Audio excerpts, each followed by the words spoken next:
बहुत समय पहले की बात है। एक आलसी लेकिन भोला बालक युवक था जिसका नाम चमन था। दिन भर कोई काम नहीं करता, बस खाता ही रहता और सोए रहता। घर वालों ने कहा, चलो जाओ घर से निकलो, कोई काम धाम करते नहीं हो, बस पड़े रहते हो। वह घर से निकलकर यूं ही भटकते हुए एक आश्रम पहुंचा। वहां उसने देखा कि एक गुरुजी हैं। उनके शिष्य कोई काम नहीं करते, बस मंदिर में पूजा करते हैं। उसने मन में सोचा, यह बढ़िया है, कोई काम धाम नहीं करना, बस भगवान जी की पूजा ही तो करनी है। गुरु जी के पास जाकर पूछा, क्या मैं यहाँ रह सकता हूँ? गुरु जी बोले, हाँ हाँ, क्यों नहीं, लेकिन मैं कोई काम नहीं कर सकता हूँ। गुरु जी, कोई काम नहीं करना है, बस पूजा करनी होगी। चमन, ठीक है, वह तो मैं कर लूँगा। अब चमन आश्रम में रहने लगा। ना कोई काम ना कोई धाम, बस सारा दिन खाते रहो और प्रभु भक्ति में भजन गाते रहो। महीना भर हो गया। फिर एक दिन एकादशी आई। उसने रसोई में जाकर देखा तो खाने की कोई तैयारी नहीं। उसने गुरुजी से पूछा, आज खाना नहीं बनेगा क्या? गुरुजी ने कहा, नहीं, आज तो एकादशी है, तुम्हारा भी उपवास है। उसने कहा, नहीं, अगर मैंने उपवास कर लिया तो कल का दिन नहीं देख पाऊंगा। मैं नहीं कर सकता उपवास, मुझे तो भूख लगती है। आपने पहले क्यों नहीं बताया? गुरुजी ने कहा, ठीक है, तुम ना करो उपवास, पर खाना भी तुम्हारे लिए कोई और नहीं बनाएगा, तुम खुद बना लो।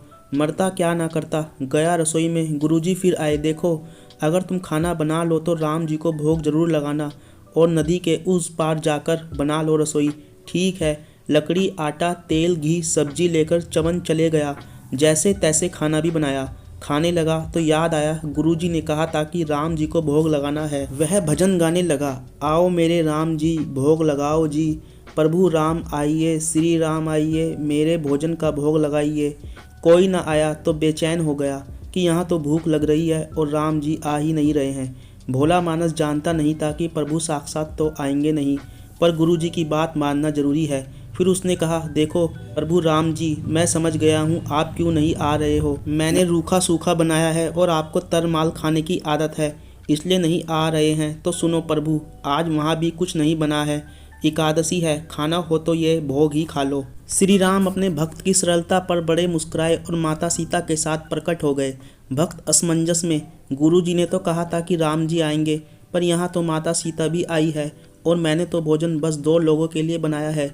चलो कोई बात नहीं, आज इन्हें ही खिला देते हैं। बोला, प्रभु मैं भूखा रह गया, लेकिन मुझे आप दोनों को देखकर बड़ा अच्छा लग रहा है। लेकिन अगली एकादशी पर ऐसा ना करना, पहले बता देना कितने जन आ रहे हो, और हाँ, थोड़ा जल्दी आ जाना। राम जी उसकी बात पर बड़े मुदित हुए, प्रसाद ग्रहण करके चले गए। अगली एकादशी तक यह भोला मानस सब भूल गया।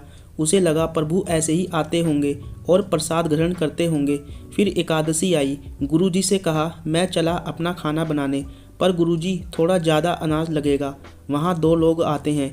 गुरुजी मुस्कुराए, सोचा भूख के मारे बावला है, ठीक है ले जा और अनाज ले जा।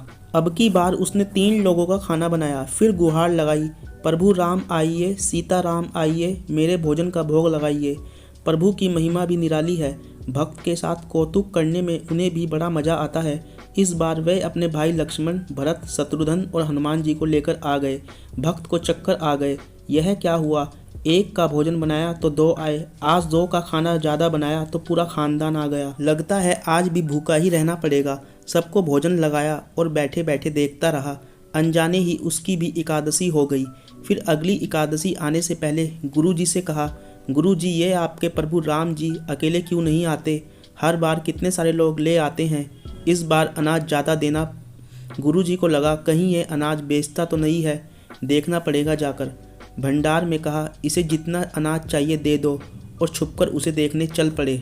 इस बार चमन ने सोचा, खाना पहले नहीं बनाऊंगा, पता नहीं कितने लोग आ जाएं, पहले बुला लेता हूँ फिर बनाता हूँ। फिर टेल लगाई, प्रभु राम आइए, श्री राम आइए, मेरे भोजन का भोग लगाइए। सारा राम दरबार मौजूद। इस बार तो हनुमान जी भी साथ आए, लेकिन यह क्या, प्रसाद तो तैयार ही नहीं है। भक्त ठहरा भोला भाला। बोला, प्रभु इस बार मैंने खाना नहीं बनाया। प्रभु ने पूछा, क्यों? बोला, मुझे मिलेगा तो है नहीं, फिर क्या फ़ायदा बनाने का, आप ही बना लो और खुद ही खा लो। राम जी मुस्कुराए। सीता माता भी गदगद हो गई उसके मासूम जवाब से। लक्ष्मण जी बोले, क्या करें प्रभु?